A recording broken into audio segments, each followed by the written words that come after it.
কাজ করে আসার পর নেট চালু করার সাথে সাথে মেসেজ আসছে মোবাইলে যে রিসেপ্টর আমাদের সেই মতুয়া বিল্লাল ভাই পৃথিবীতে আর নাই, রোড অ্যাক্সিডেন্টে মারা গেছে।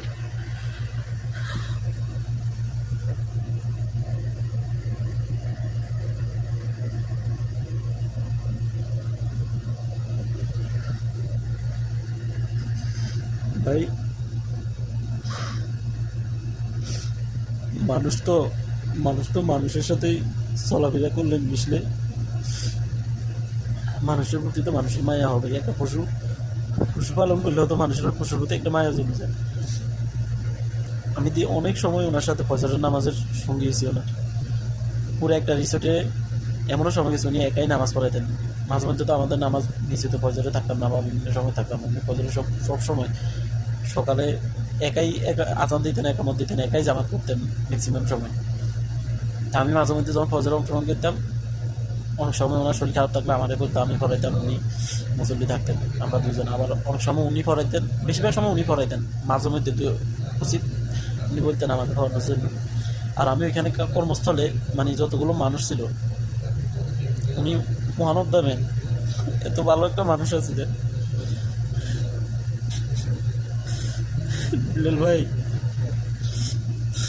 ওনার পরিবার আছেন, পরিবারের কি অবস্থা একমাত্র আল্লাহ ভালো জানে। এরকম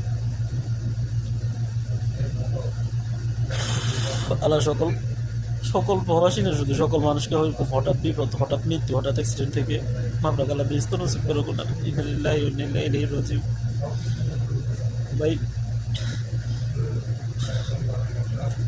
দুনিয়াটা আসলে সফর।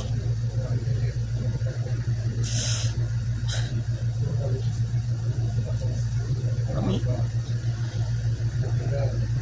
আল্লাহ, আমরা যারা প্রবাসে থাকি, প্রবাসে কাজ করি,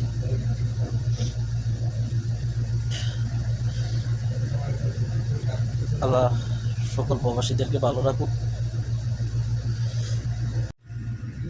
উনি প্রায় টাইমে আমারে জিজ্ঞেস করতেন যে কোনো কারণে মন খারাপ হলে, তোর কোনো মন খারাপ করলে তো কইতাম দাদু, কইতাম দাদু এমনিতেই তো পরিবারের তো সব ঠিকই যাবে ইনশাল্লাহ।